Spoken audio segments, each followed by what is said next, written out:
එහින්දා මං පරණ කවියක් උරුදු බංකුව ළඟ තිබී එදාවාගෙන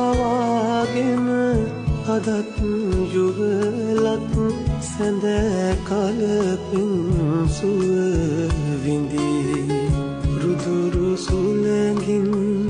වියලිතුරු පත්සේම හදවත් ඇද වැටී කඳුළු අහසින්